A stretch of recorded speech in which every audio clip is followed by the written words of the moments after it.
संस्कृत शिक्षण कक्षा सप्तम संस्कृत रुचिरा त्रयोदशा पाठ। ये त्रयोदश पाठ है संस्कृत का। ये 13वां पाठ अमृतम संस्कृतम। आइए इस पाठ का हम अध्ययन करते हैं।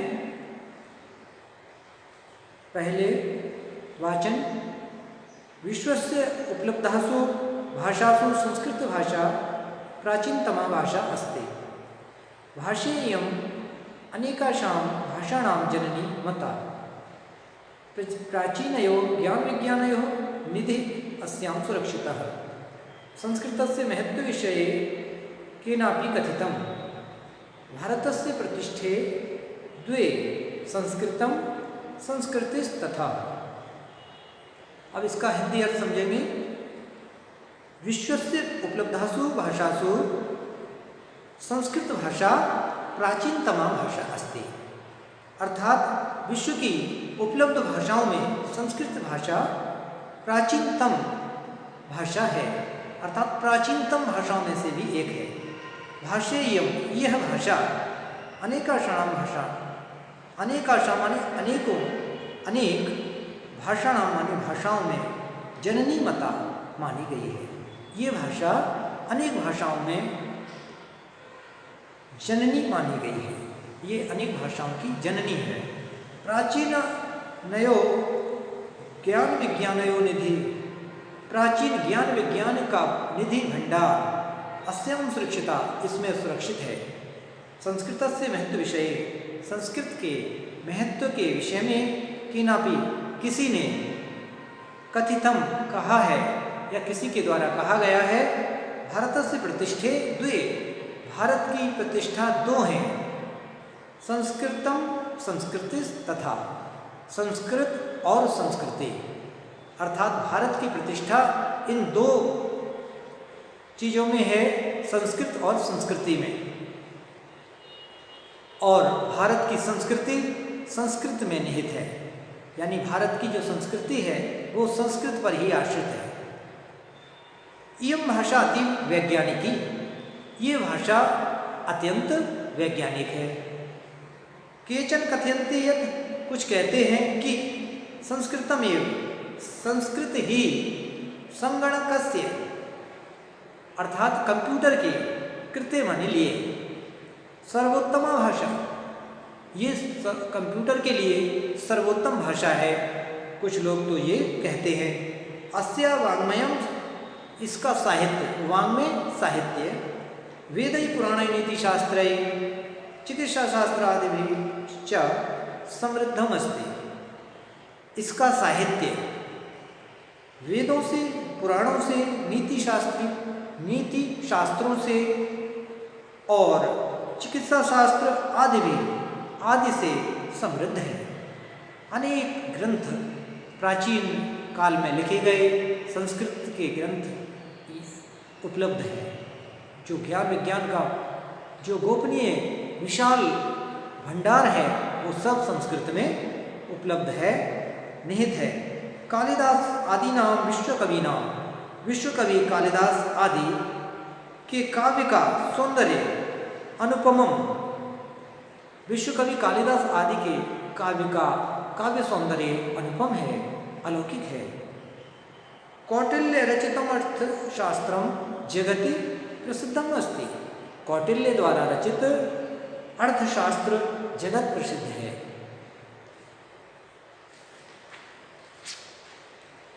आगे ध्यान दें, संस्कृत पुस्तक में देखें और ध्यान से सुनें। अच्छी ऑडियो क्वालिटी के लिए कृपया हेडफोन्स, ईयरफोन्स का इस्तेमाल करें या फिर ब्लूटूथ स्पीकर यूज कर सकते हैं सुनने के लिए। गणित शास्त्रे शून्य से प्रतिपादनम सर्वप्रथम आर्यभट्ट अकरोत्। गणित शास्त्र में शून्य का प्रतिपादन, शून्य का आविष्कार सर्वप्रथम आर्यभट्ट जी ने ही अकरोत् माने किया था। जो गणित का आविष्कार है वो भारत में हुआ और आर्यभट्ट जी द्वारा हुआ था। चिकित्सा शास्त्रे चरकसुश्रुतयो योगदानम विश्व प्रसिद्धम। चिकित्सा शास्त्र में चरक, सुश्रुत का योगदान विश्व प्रसिद्ध है। ये महान शल्य चिकित्सक हुए हैं। चिकित्सा विज्ञान में इनकी उपलब्धियां अत्यंत महत्वपूर्ण हैं। संस्कृते यानी अन्यानि शास्त्राणि विद्यन्ते। संस्कृत में जो यम ए यानी बहुवचन है। संस्कृत में जो अन्यानि अन्य शास्त्राणि शास्त्र विद्यन्ते माने हैं, मौजूद हैं, तेषु माने उनमें वास्तुशास्त्रम वास्तुशास्त्र, रसायन शास्त्रम रसायन शास्त्र। वास्तुशास्त्र क्या होता है? जो भवन आदि निर्माण करते हैं तो किस दिशा में बनाना चाहिए, कौन सी वस्तु किधर रखें, किधर हम रसोई बनाएं, किधर हमारा अतिथि कक्ष हो आदि, इन सब की जानकारी विधि विधान से जो करते हैं तो वास्तुशास्त्र का ज्ञान होना चाहिए। उसी के अनुसार भवन निर्माण की नक्शे बनवाई जाते हैं। तो वास्तुशास्त्र का ज्ञान और भवन निर्माण की कला भी इस पर आधारित है। रसायन शास्त्र, खगोल विज्ञान, अंतरिक्ष शास्त्र, अंतरिक्ष विज्ञान को खगोल, ज्योतिष शास्त्रम ज्योतिष विज्ञान, विमान शास्त्रम और विमान शास्त्र जो वायुयान निर्माण की कला है उसके विषय में भी ग्रंथ उपलब्ध हैं। इत्यादि उल्लेखनीय है। संस्कृत में जीवन के विविध पक्ष और उन पर अनेक ग्रंथ उपलब्ध हैं। संस्कृत में इतना विपुल साहित्य है कि इतना अन्य किसी भी भाषा में उपलब्ध नहीं है और ये विश्व की प्राचीनतम श्रेष्ठ भाषाओं में से एक है। ये इसका व्याकरण अत्यंत शुद्ध है, वैज्ञानिक है और बहुत ही मनोवैज्ञानिक दृष्टि से भी और वैज्ञानिक दृष्टि से भी, संस्कृति के भंडार की दृष्टि से भी, ज्ञान विज्ञान की दृष्टि, हर प्रकार से हमारे संस्कृत साहित्य विपुल भंडार है। काव्य साहित्य भी इसका अतुलनीय है और इतना ग्रंथों में ज्ञान भरा हुआ है कि हम लोग संस्कृत को पढ़ना नहीं चाहते। ये हमारा दुर्भाग्य है। अनेक विद्वानों ने विदेशों में अपनी भाषाओं में संस्कृत के ग्रंथों का अनुवाद करके उससे उन्नति प्राप्त की है। संस्कृते विद्यमाना सूक्त्या अभ्युदयाय प्रेरयन्ति। संस्कृत में विद्यमान सूक्तियाँ अभ्युदय की प्रेरणा देती हैं। अभ्युदय उत्थान की प्रेरणा देती हैं, कल्याण की प्रेरणा देती हैं। यथा जैसे संस्कृत सूक्तियाँ क्या हैं? जैसे सत्यमेव जयते, इतना कथन लिखा हुआ देखा होगा आपने कि किसी पुस्तक में जगह जगह लिख दिया जाता है, डायरी में लिख दिया जाता है, दीवारों पर सुंदर ये वचन लिखे रहते हैं। तो ये सूक्तियाँ हैं। सूक्तियाँ सुंदर उक्तियाँ, सुउक्ति, सुंदर उक्ति, जिससे हमें अभ्युदय की प्रेरणा मिलती है, जीवन में कल्याण की प्रेरणा मिलती है, हमें जीवन को नई दिशा, नई जागृति प्रदान करती हैं ये सूक्तियाँ। सत्यमेव जयते, सत्य की ही विजय होती है। वसुधैव कुटुम्बकम, वसुधैव कुटुम्बकम अर्थात ये पृथ्वी कुटुंब के समान है। विद्या अमृतम अश्नुते, विद्या रूपी अमृत प्राप्त करता है। विद्या, विद्या के द्वारा कौन? मनुष्य, अर्थात विद्या के द्वारा ही मनुष्य अमृत प्राप्त करता है। और भी इसमें जैसे योग कर्मसु कौशलम इत्यादया, योग कर्मसु कौशलम, कर्मसु कर्मों में, कौशलम कुशलता, कर्म में कुशलता ही योग है। योग कर्म में कुशलता योग कहलाती है।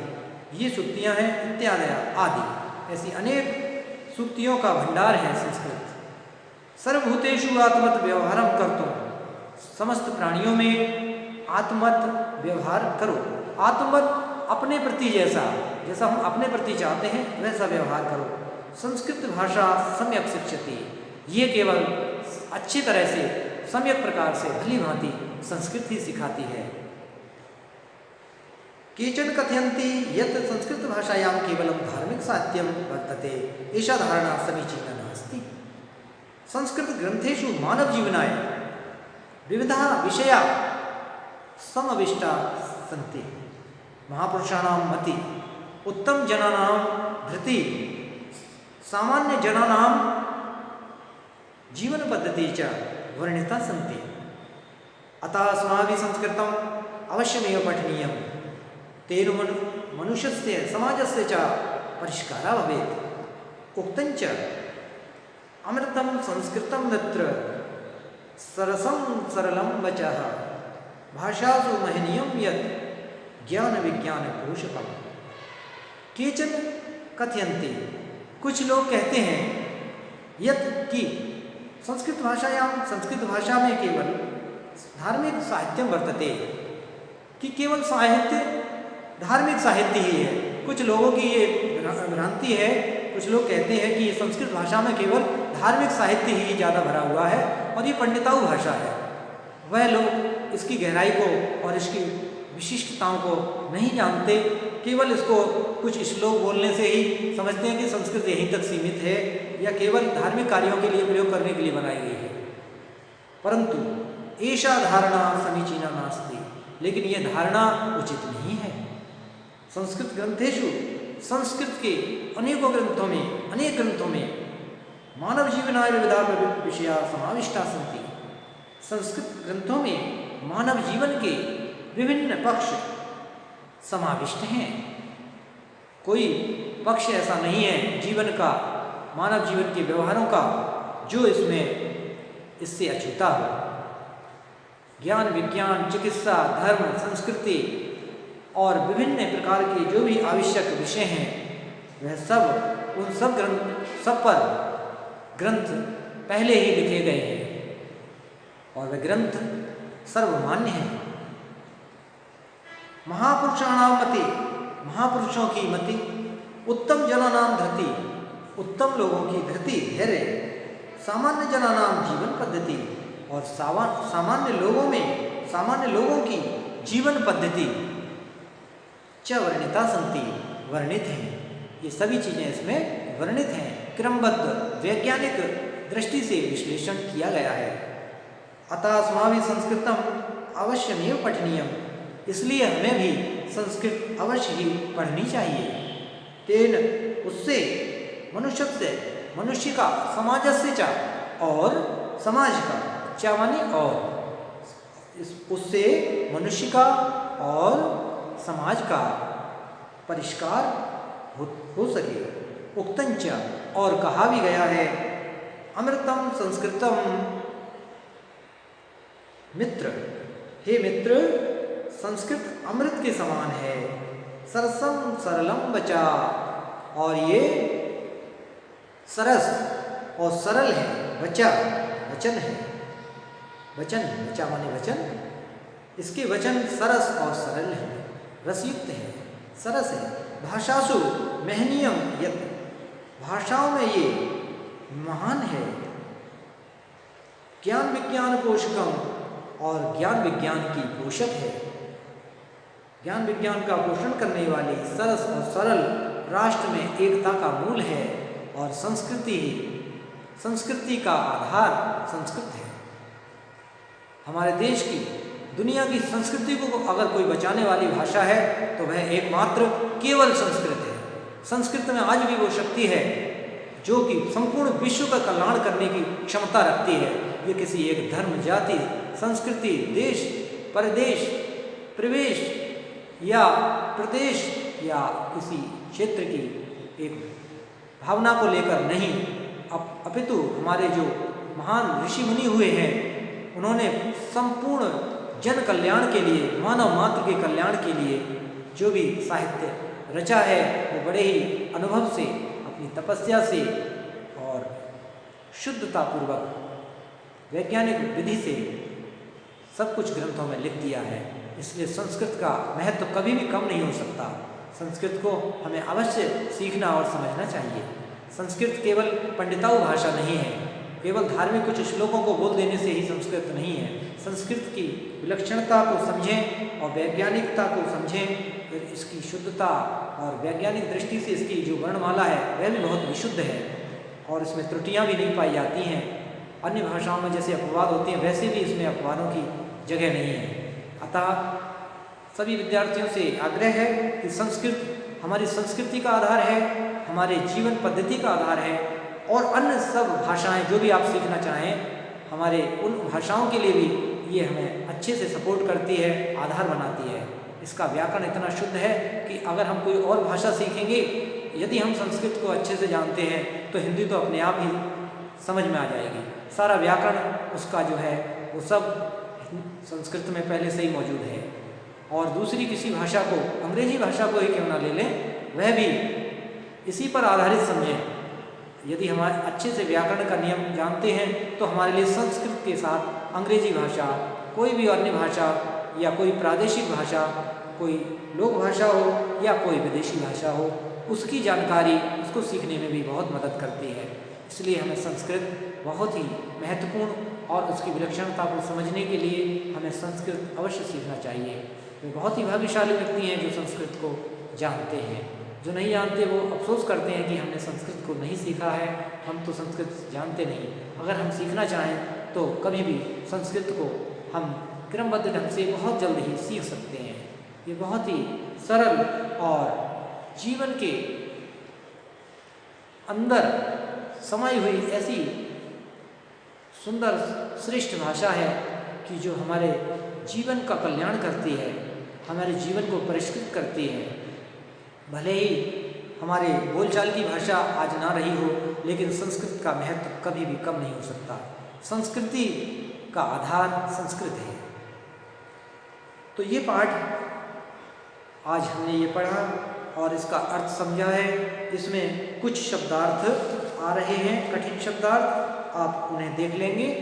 और कुछ शब्दार्थ मैं बता देता हूँ, जैसे इसमें विश्व, विश्व माने संसार, विश्व हिंदी में शब्द है, और इयम माने यह, विश्व माने संसार। आइए कुछ शब्दार्थ हम लिख देते हैं बोर्ड पर।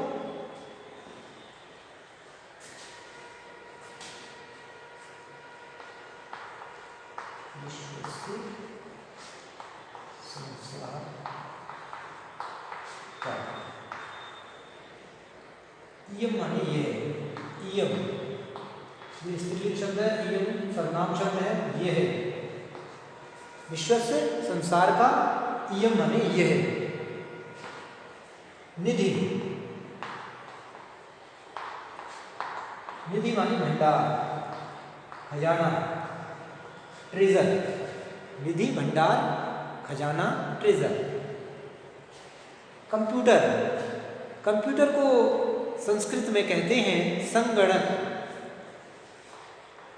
संगणक, संगणकम,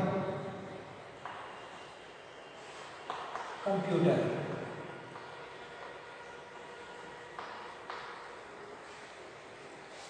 इस प्रकार से ये आप शब्दों को समझेंगे और शब्दार्थ को जरूर समझ लें। पहले शब्दार्थों को ही समझना है, रीडिंग करें, इसका पठन पाठन और शुद्धता उच्चारण का ध्यान रखें। और एक मुख्य बात यह है कि संस्कृत में जो सामासिक शब्द होते हैं, जो जुड़े हुए शब्द होते हैं, उन शब्दों को अलग अलग करते समय ध्यान रखें कि अलग अलग शब्द हमारे शुद्ध हों। संधि विच्छेद का हमें ज्ञान होना चाहिए, समास का ज्ञान होना चाहिए, तो हमारा जो अर्थ है वो स्पष्ट और सही निकलेगा। अन्यथा अर्थ का अनर्थ हो जाता है। शब्दों को अलग करते समय संधि विच्छेद का हमें पर्याप्त ज्ञान आवश्यक है, अपेक्षित है। संस्कृत का सामान्य शब्दों को तोड़ना और शब्दों को जोड़ने से कुछ शब्दों में परिवर्तन दिखाई देता है या शब्द कठिन लगते हैं। ऐसी स्थिति में हमें शब्दों को अलग अलग करके पढ़ना चाहिए। और श्लोकों में आप देखते हैं कि ज़्यादातर लंबे लंबे शब्द होते हैं, उसमें कई प्रकार के शब्द जुड़े हुए होते हैं, उनमें संधि की हुई होती है और उनको बोलते समय उच्चारण की शुद्धता और उनका जो वास्तविक रूप है उसको जानते हुए ही हमें उनका वाचन करना चाहिए। श्लोकों का गायन किया जाता है और गद्य को सामान्य रूप से पढ़ा जाता है। तो सही उच्चारण करें, सही अर्थ समझें और उसको अर्थ को समझें। संस्कृत बहुत ही रोचक और दिलचस्प और बहुत ही लाभकारी कल्याणकारी भाषा है। संस्कृत हमारे जीवन का महत्वपूर्ण अंग होना चाहिए। हमें जीवन की दिन की शुरुआत संस्कृत के सुंदर श्लोकों से करनी चाहिए और शयन करते समय भी संस्कृत के श्लोकों से स्तुति करते हुए, ईश स्तुति करते हुए ही, संस्कृत का वाचन करते हुए ही हमें अपने शयन करना चाहिए। इससे हमारा जीवन आनंद में रहेगा, हम स्वस्थ और प्रसन्न रहेंगे। नैव कलिष्टा नाचा कठिना अतीव मधुरा मधुर मंजुला। संस्कृत भाषा कठिन नहीं है, क्लिष्ट नहीं है, अतीव सरला, बहुत सरल है। मधुर मंजुला, मधुर मंजुल है। बड़ी कोमल भाषा है, सरस भाषा है, सरस है, शुष्कता नहीं है इसमें, रसिक, काव्य सौंदर्य से अनुपम, सुंदर भाषा है ये। इसलिए हमें संस्कृत को अवश्य सीखना चाहिए और साहित्य को पढ़कर ज्ञान और आनंद प्राप्त करना चाहिए। धन्यवाद। ये हमारा ट्यूटोरियल पूरा होता है। फिर मिलेंगे एक नए वीडियो ट्यूटोरियल में और आगे का कार्य उसमें आप अभ्यास कार्य देखेंगे।